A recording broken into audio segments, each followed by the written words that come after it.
And they're more research, science oriented, less application oriented. Front like the project technology visualization of CHA.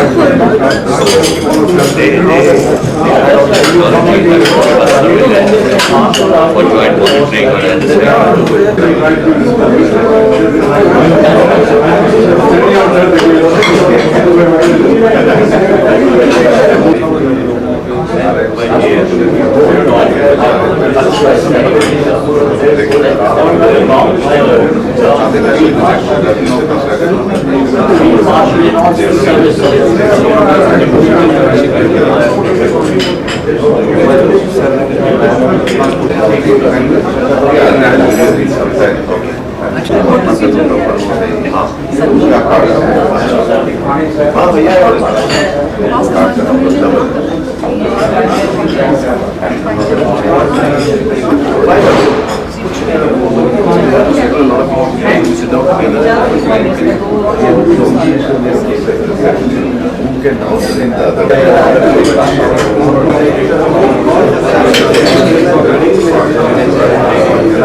RF Institute of Security Studies.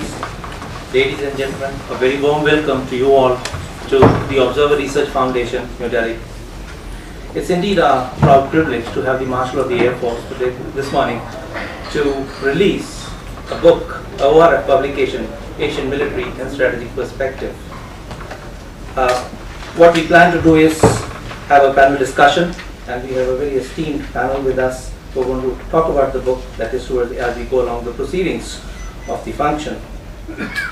At the outset, I would like to invite Gen VP Malik to give his introductory remarks for this project, which was taken by the ORF Institute of Security Studies under his leadership. Gen VP Malik. Marshal of the Air Force, Arjan Singh ji.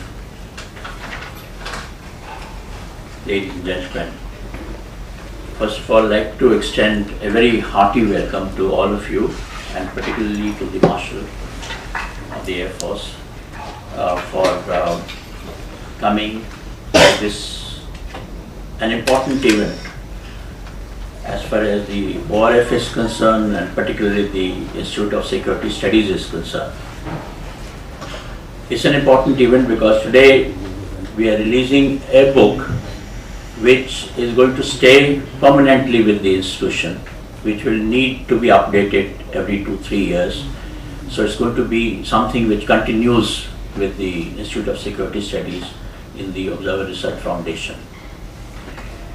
We took the decision about 1.5 years ago to commission this, and when we were there were 4 reasons that came to my mind. I'm just giving you a few reasons why we decided to commission this book.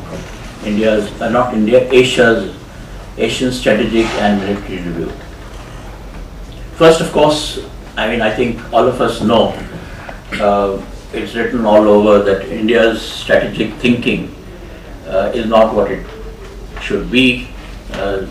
I think a very nice debate was started when George Kennan wrote his paper in 1992, and he pointed out that the Indians think that they are great, but there is no strategic thinking. In fact, he gave 4 important reasons in his paper. Not just reasons, I mean statements he made. Firstly, India lacks strategic thinking and lacks institutional structure. The second thing that he mentioned was, without bothering about such strategic thinking, Indians consider that their country deserves to be treated as a great power. And third, Indians do not see the distinction between being a great country, which it is, and being a great power.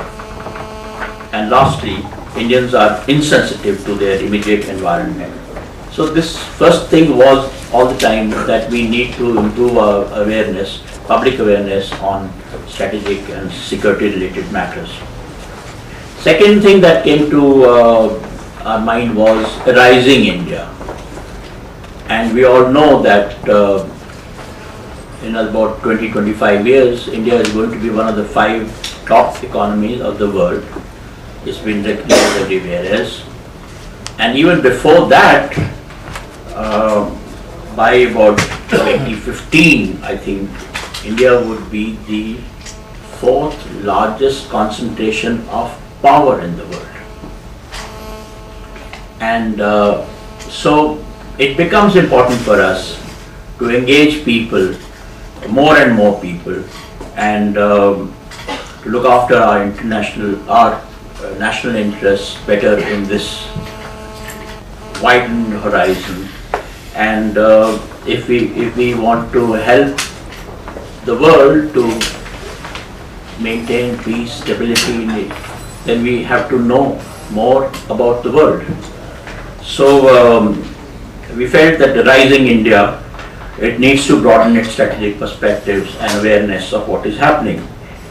The third, of course, was a rising Asia.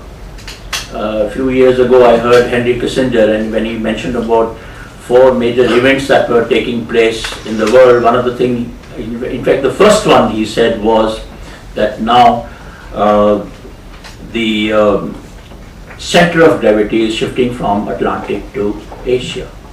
And Asia is a place, both economic, done a lot of area studies, and then subsequently in RAW.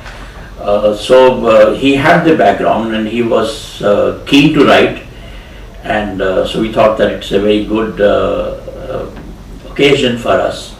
And I can say, somebody who's been behind the scene, just looking at him, what he is doing and what he has written, I think he's done a terrific job. He's done a very good job in putting this book together. So I want to compliment him for the book from my side, and also I want to compliment Bharat Verma of Lancer. I think everybody in the services knows him, his journals and his publications on the strategic side, on the security side, on the armed forces side. So I'd like to compliment Bharat Verma also. That is the background of this book, and as far as what the book contains, I think I'll let Kanwal. Good morning, ladies and gentlemen. Thank you very much for gracing this occasion. At the outset, I thank Gen VP Malik for having brought the author out of me. And standing here and sharing the dais with the first and the only Field Marshal, a great soldier and an important milestone in the evolution of post-independence India, I as the author feels humbled and blessed. When the Marshal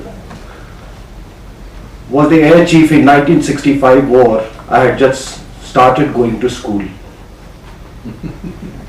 And as a child, I heard stories about the soldier in him raring to undertake sorties during the war. During his felicitation ceremony, in 2002, the then Defense Minister, Mr. George Fernandez, had remarked, and I quote, that we all fade with age, but the Marshal blooms with age. And ladies and gentlemen, on your behalf, I wish him many, many more years in the service to the nation and mankind.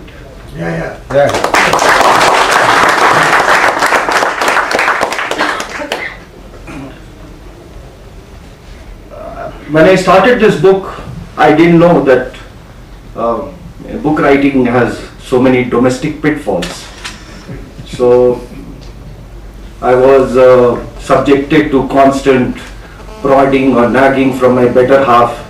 I'm not sure what, but she would tell me that 30 days you are still on his rail. So you will take 30 years to complete this book. And ladies and gentlemen, when said in colloquial Bihari Hindi, it can be really unsettling. But nevertheless, like a good Indian husband, giving her the benefit of doubt, my father, who is at Patna. So I would ring him up every day, talk to him about the country on which you were in China. So he said that you better check up. I am concerned about his mental well-being. So I also take this opportunity to thank the ORF faculty, Mr. Baljeet Kapoor, Mr. Arun Mehra, Brigadier Kanwal, Dr. Sakhuja, Mr. Wilson John, Mrs.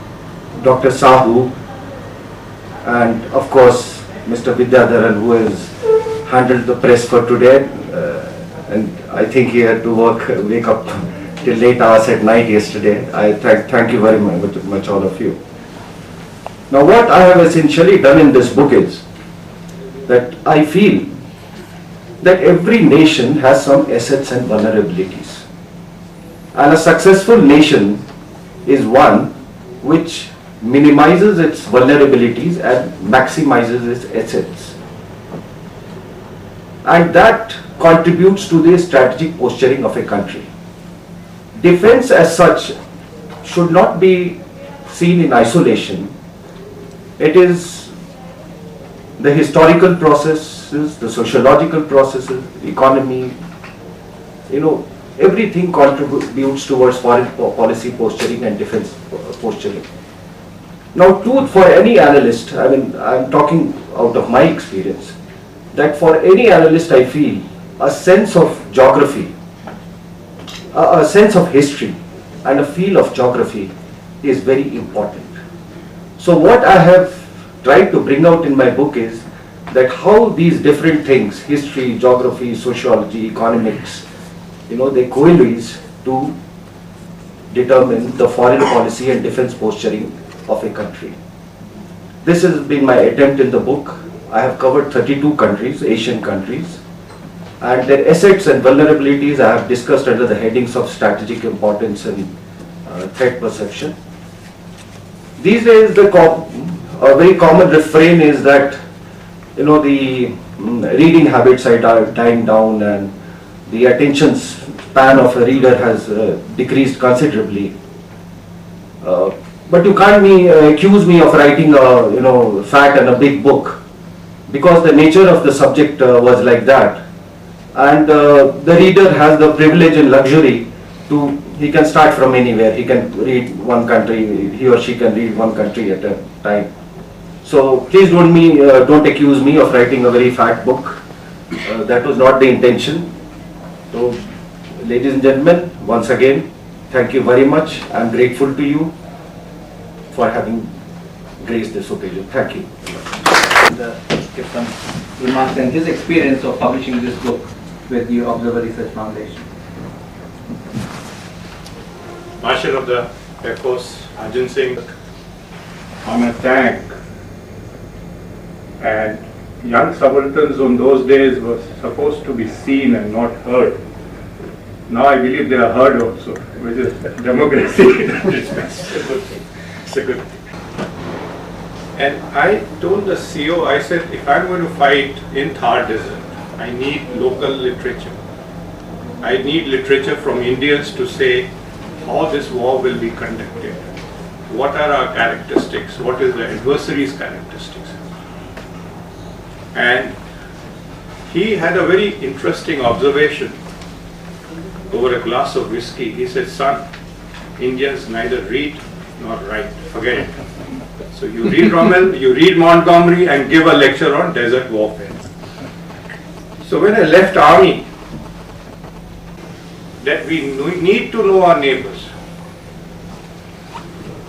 What Indians have not realized is in Asia, we have the most powerful media after the Americans, the only free media. And we are not using, because I believe media is a weapon platform to further national interests of a nation. I'm not saying it should not be totally free and things like that. But if the young people in media today do not have strategic objectives explained to them, when they go into international conferences or cover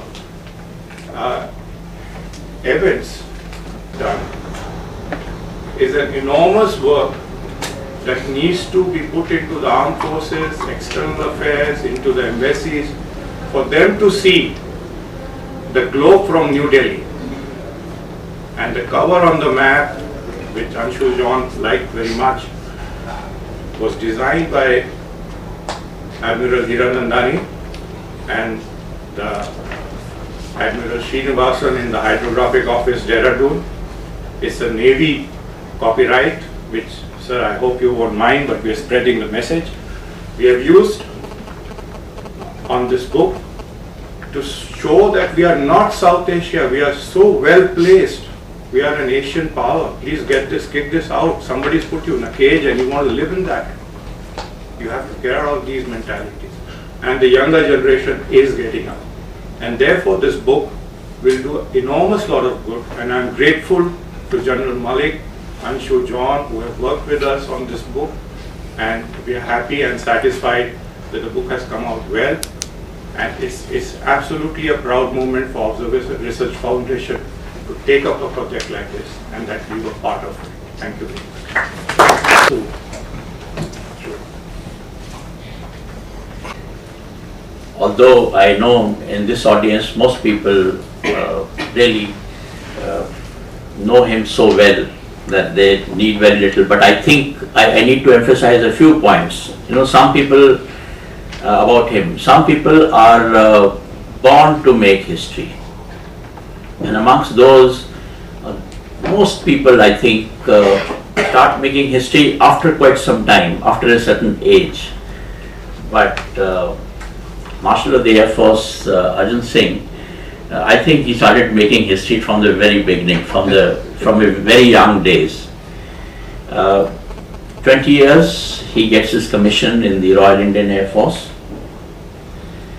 and Only Indian Air Force. Only Indian Air Force that time. It was not Royals.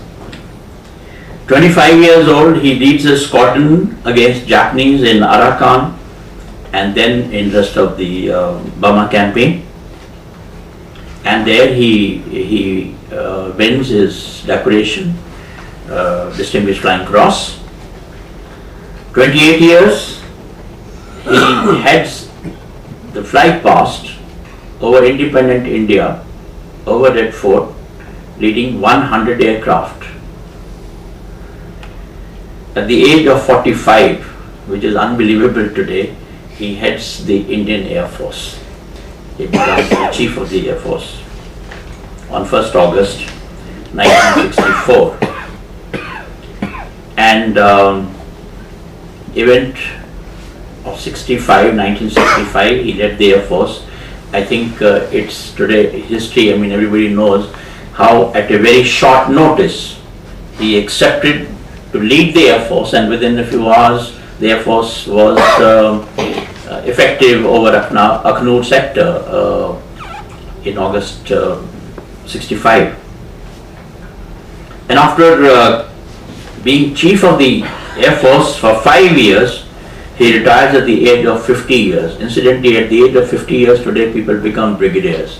And he had retired after commanding the Air Force for 5 long years. So as I said, there are some people who start making history at a very young age, and he's one of those.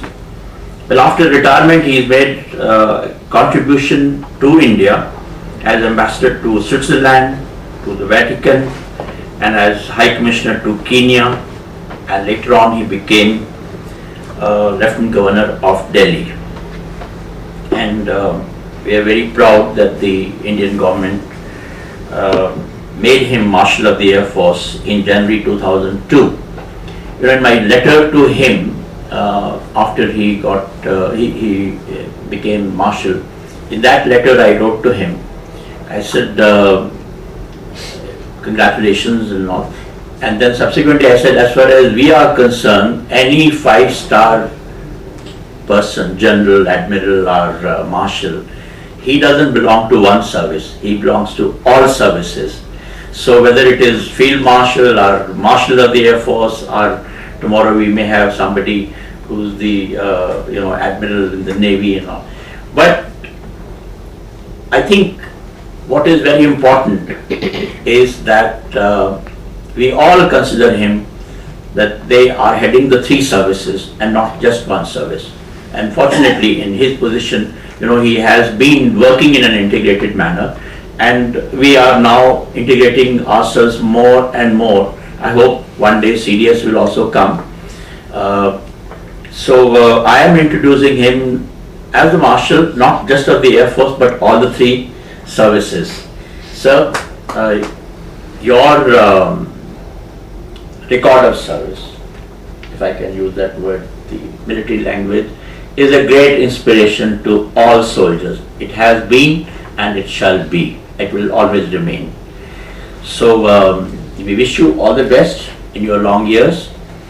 And once again, sir, thank you very much for agreeing to come and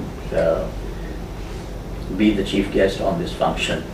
May I now request you to kindly release the book.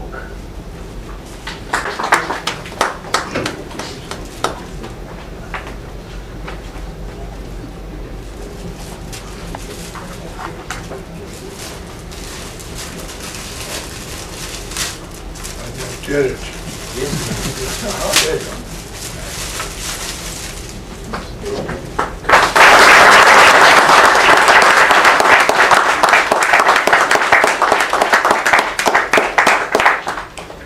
Very nice.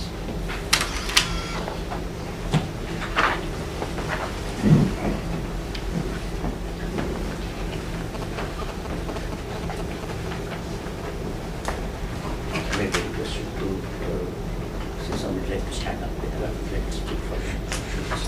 Yes, I do.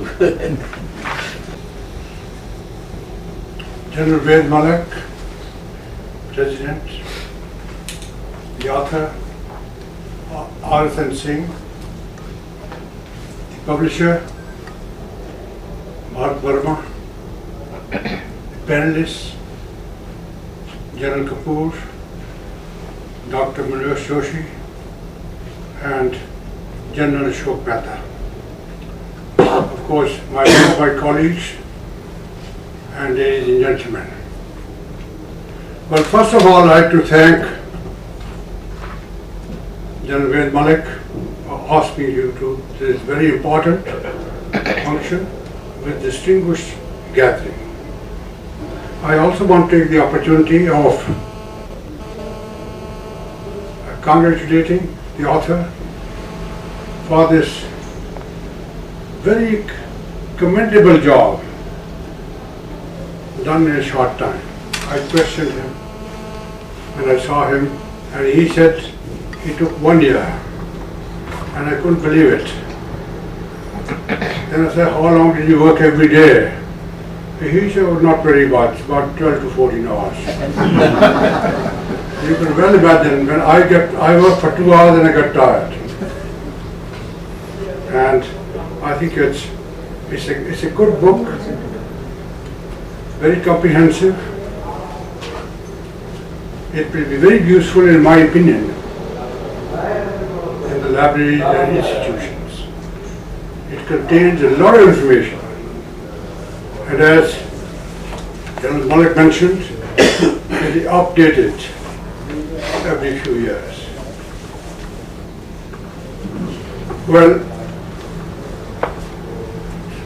in this gathering, I don't really know where to start, but I would say that I make just a bold statement about warfare, and some of that is from personal experience. No defense force, no army has ever won a war fighting in jungles and mountains. Now I'm risking my neck out, but I'll start with pre-war and during the war to some extent, with Northwest Frontier Province, now in Pakistan. Both the British Army and the Indian Army, including the Air Force, used to drop a lot of bombs, a lot of ammunition on them and so on, but they never captured anything. It might be the policy at that time, but even if they tried, they wouldn't have been able to do that. I think Pathan was a very good fighter, and he had the advantage. Now, he had the advantage because in the jungle and mountains, defense has the upper hand. And defense by very few people, a very few groups, can hold a big army indefinitely. Now you further go on to even the Japanese War, but I'll mention Vietnam. Now Vietnam was a classic example of all the powerful weaponry America had, with the latest weapons. They even at one time thought about dropping an atomic bomb, but they could not capture Vietnam. Vietnam terrain was in favor of defense. Now that's a lesson for all of us. But before we think of fighting a war in such a terrain, we must think twice. That's a lesson for us in the armed forces. And then you take on equipment is very important. Now you know, going back a bit, historically I'm not very good in remembering. I think a lot of people remember war. And World War I, the offensive of Bismarck, the offensive of Germany, failed because they did not have the proper equipment to fight in Russia.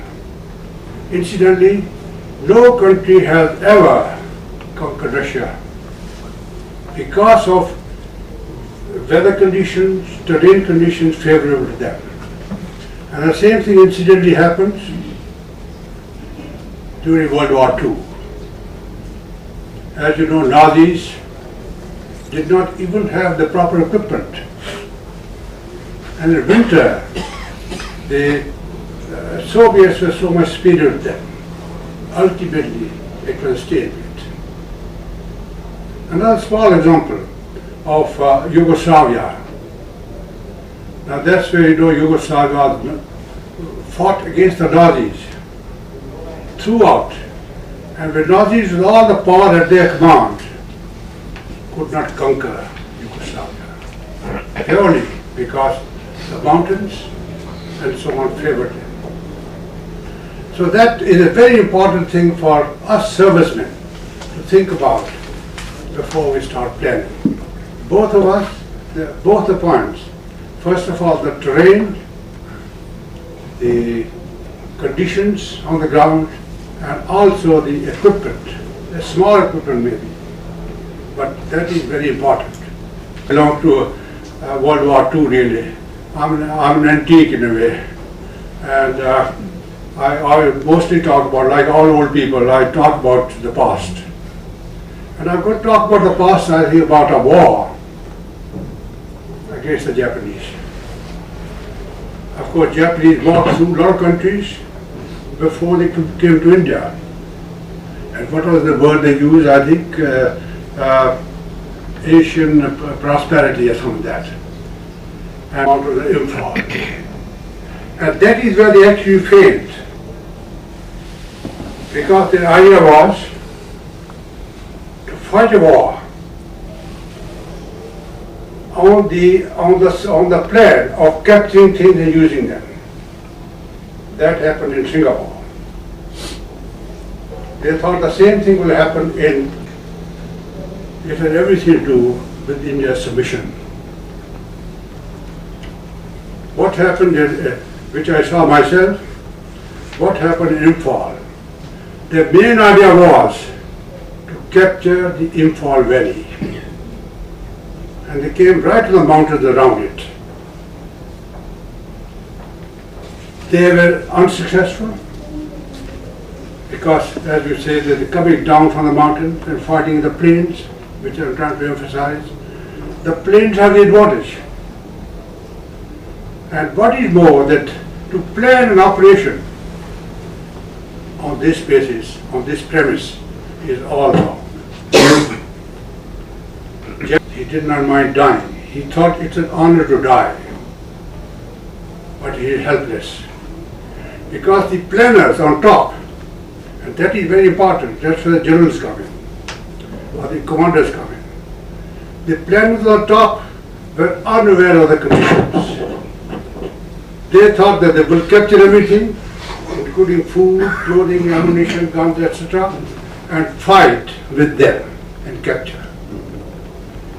That did not happen, and they failed. I remember seeing the Japanese soldiers on retreat. It was really a pathetic retreat, pathetic rout.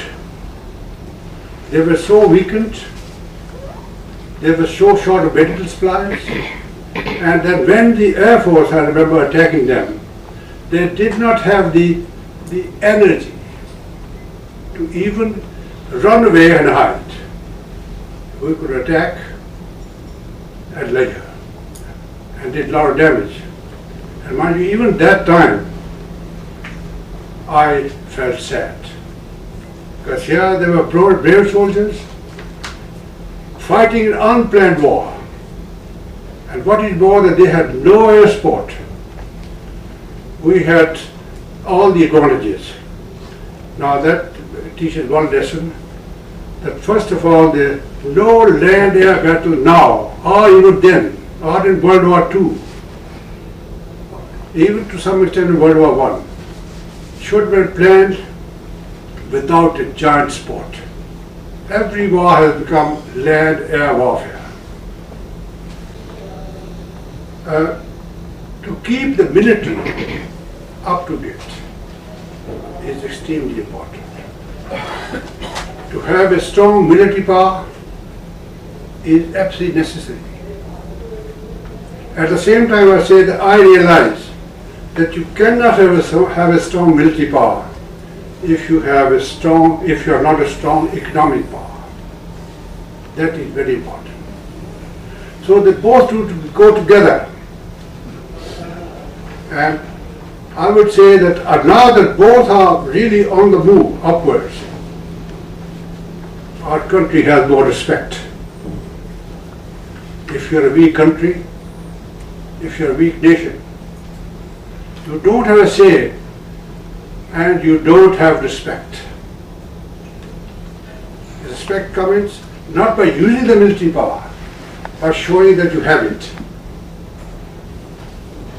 So that is really very important. I would say that we must learn from history. We service people must learn from history. That is where the book comes in, very useful book.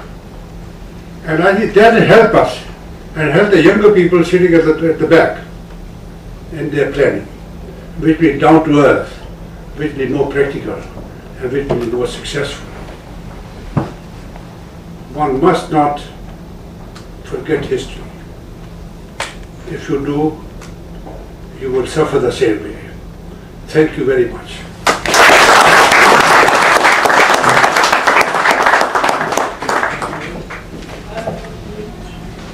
Thank you very much, sir, for those inspiring words. I think there's a lot.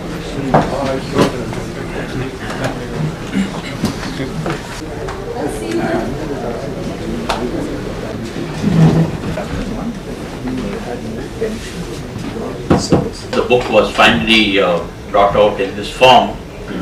We had requested three very distinguished panelists to go through the book under publication then and say their views on this book as they have read it. So on the panel today we have General Ashok Mehta. I don't think he really needs introduction. He's been writing so much after his retirement, after his distinguished service in the army, and then he's now not only in India but abroad also he's being sought after. Then we have Dr. Manoj Joshi, a journalist, but who's also a security expert. He's written for various newspapers and continues to do so now. And the third panelist we have is General VK Kapoor. After a long service in the army, very distinguished service, he retired as the Commandant of Army War College just recently. And I'm so very glad that he's also contributing a great deal in writing about strategic matters in various magazines and speaking at various forums. So a hearty welcome to all three of you. We now request General Ashok Mehta. Marshal of the Air Force, General Malik. The author, RS, belongs to a school which is notorious, and I emphasize the word notorious, for being conspicuous in not producing any authors or any writers. And I'm happy to announce that Ravi is possibly the second or the third from that galaxy which may have produced army chiefs but hasn't produced a writer. So he's broken the ice, and of course I won't tell you which school I'm talking about. The second point I want to make is about the nature of the book, the physical nature of the book. He called it a fat book. When I got my copy a few days ago, and I said if I carry it anywhere, it would certainly incur excess baggage. But I'm happy that the fat book is being, or has already been converted into a lean, not mean, version. And I'm also happy to note that we are getting a copy of that book.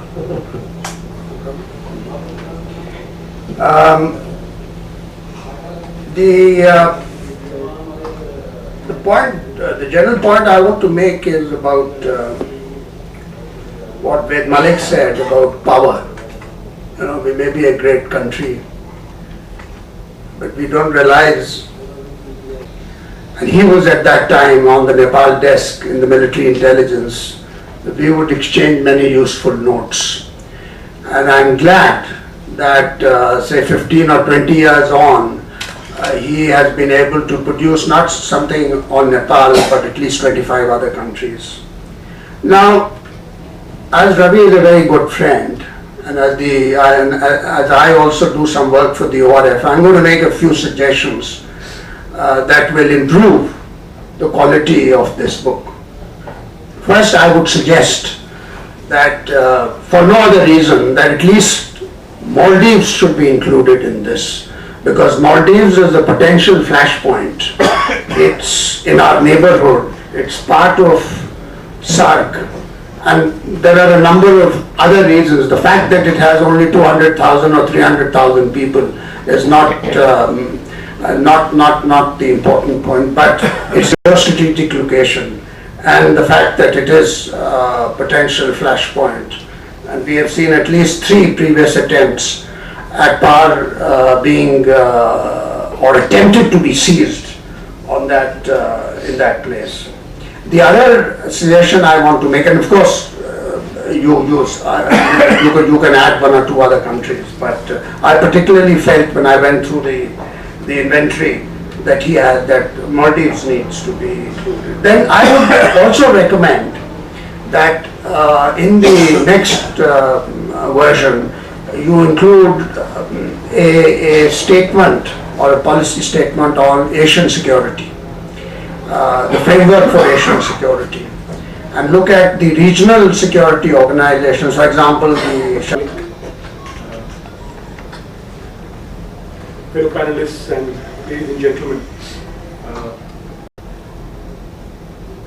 Coming on after the kind of inspirational remarks made by Marshal of the Air Force, of course, everyone recognizes him as one of those unique figures that you almost think is part of legend, and then you realize that he's still around. And he's very much there to tell us about a kind of an overview, and despite the fact that he was self-deprecating and said that maybe he's talking about old times, but there were a lot of gems of wisdom in what he said. He hinted, for example, that General Mehta has already spoken of the fact that there used to be one Asian Strategic Review in the IDSA, it has gone away. This book follows a tradition of the kind of bean counting that was done by the the London Institute for Strategic Studies. But of course we all know that, you see, bean counting does not tell you about strategic intentions, it does not tell you about how that bean counted force is required, and that therefore I'm glad that this book contains a substantial amount of analysis with it. And that of course creates its own problem, in the sense that because it is the kind of book it is, my recommendation, General Malik, would be that you should bring it out annually.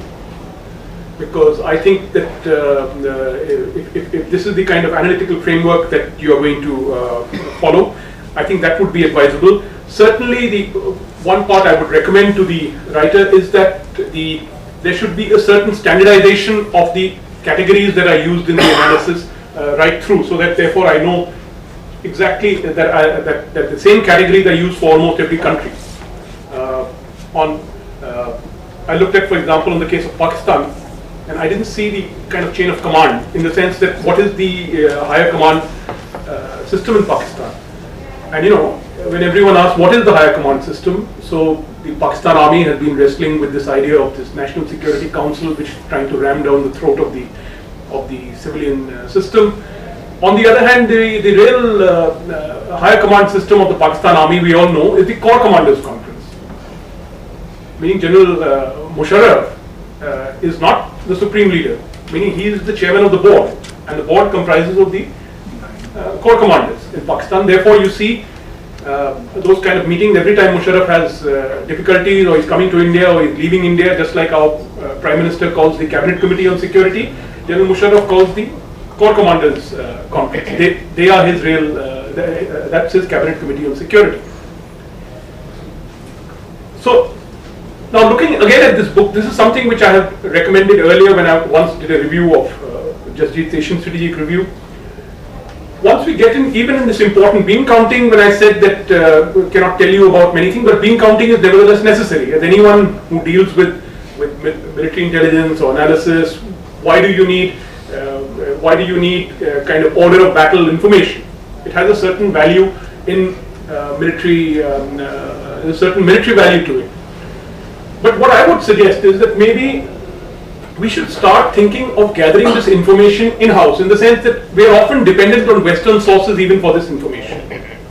Even for the bean count information, we will go to the ISIS study. And maybe the ORF could take up an area which has been a particular bugbear of mine, which is analysis of satellite imagery. Now we find that there is a huge amount of satellite imagery, or at least meter level satellite imagery, which is almost available commercially. Now, can an institution like ORF begin a system where we generate our own information? We create security studies. And I can't, also here I must say, praise the role of Lancers, which has done a huge amount of work, particularly in encouraging this kind of writing, meaning encouraging this kind of writing, and of course that great classic General Harbakht Singh's book, which I think for that alone Lancers deserves a great, in our reorganization plan. We now, we have a problem. We had a group of ministers report which proposed certain things, and we find that historical problems are gripping us. Look at the history of warfare. You find with the beginning of the phalanx, the Greek phalanx, the unique thing that for the first time a group of people were willing to charge at another group of people in full armor and kill them. Mostly they killed each other, meaning the Greeks would fight each other. But this created this unique pattern of Western warfare, which was taken up subsequently by Rome. But here in India we still have that problem. What is the problem? And I think someone referred to it about the question of frontage.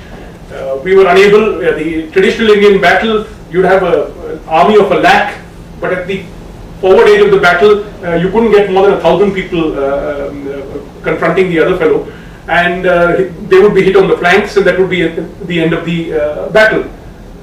Why I'm saying this organization? Because I was looking at the history of the 65 war, of the 71 war, and what one found was that because of orthodox deployments, so you had most of the army punch was held in the reserves.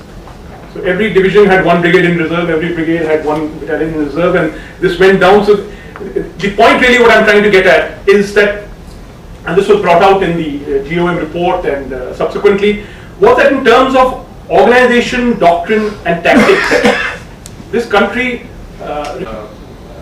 volume, and I hope, and as I said, I recommend that be an annual affair, standardized in certain areas, and if we can begin the process of trying to get the original source information from within, that will be a huge achievement. Thank you.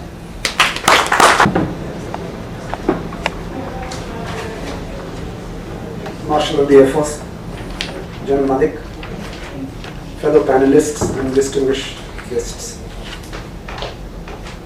It's a great honor to speak to all of you on a subject of interest to all of us, Asian strategic and military perspective. In fact, I would say RSN has not only covered Asia, but he's covered the Asia Pacific region, the focus of future wars. That's what I think. And what amazed me was that when I received this spiral bound edition, and I opened it, I was in the process of writing an article on great powers and how do they wield their military, an Indian perspective. And when I opened his book, I found a lot of information which I was trying to browse through the internet to gather. So I would say that for research scholars, you have collected a wealth of data, and the think tanks as well as the scholars should be thankful to you for the work that you've done and the way it has been published. So congratulations, RSN, both to you and to the ORF for the very exhaustive and very useful work done in producing this book. Now, I will not dwell on the points which have already been made, so there are a couple of things that I'd like to give a little warning about. One is that I don't think you can wait for a year to update this book. The state of flux of strategic milieu that is taking place in the world is so fast. And when I use the word flux, I'm using quantum physics, the proton, neutrons, electrons moving at such a fast rate. That's what is happening to strategic equations today. Therefore, you'll have to actually put a team to constantly monitor and produce an yearly edition. Because, for example, till yesterday you were talking about Indo-Iran strategic convergence. It might be still there, I don't know. But what I'm saying is, you see how how the whole thing has changed in a couple of days. And you can take hundreds of examples. For example, take your chapter on China. In the context of China, will China be a friend or a foe? Still remains a question mark. There are as many opinions as there are people in this room. Will an economically and militarily strong China be a benign power or a dominant hegemon? Even Americans don't know. You see their writings, latest, presented to the Congress. Even in that, they cannot make up their mind. What does the past show? What do the current trends indicate? What will be the consequences of these trends? Because that is what we will be concerned with 10 to 20 years from today. There are many views on the subject. Therefore, when you say Asian strategic and military perspective, it is a Pandora's box. And the more you go into it, the more details you wish to accumulate, and which is what you'll have to do. It's an excellent piece of work, and you have to be commended for having started it. Now, I think that a chapter at the beginning on grand strategy, superpower, great powers, regional powers, what do they mean? What does it mean? We use these terms loosely. The term superpower was enunciated first by an American scholar called William T.E. Fox in 1944. His view was that a superpower is a power who has a veto power in the Security Council in order to influence global events, has global nuclear reach, is a stable political entity, has strong economic and military potential. Economics are the fundamentals to the growth of the military, and therefore economy is the fundamental, shall we say, dimension out of the three dimensions: politics, economics and military. And then he goes on to explain how this constitutes a superpower. Therefore, what I'm trying to say is that the way things have changed, if you want your book to be read with an analytical mind, then I think a chapter on grand strategy, national strategy, superpowers, global powers, regional powers must be included. Perhaps it will give greater joy to the scholars. I think you've done excellent work. Thank you. So if there are any questions from your side, we can take them on. Yes. I'd like to take off from why don't we tell our strategic think tanks to accept that the three services will, for historical reasons, in India, in the foreseeable future, remain single services, and that they should think of jointmanship, RMA, network-centric, on the three services basis. To my mind, this is more productive than telling them out indefinitely through GLMs or whatever that we must do ABC. That if you have to, there are demands of modernization of all of them.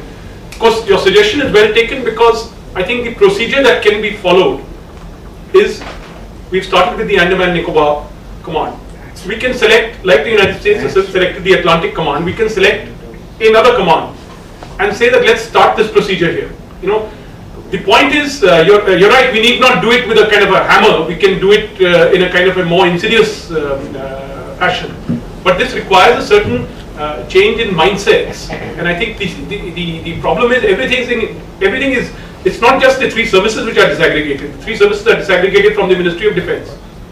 So the challenge is it's a much larger challenge. The challenge is here.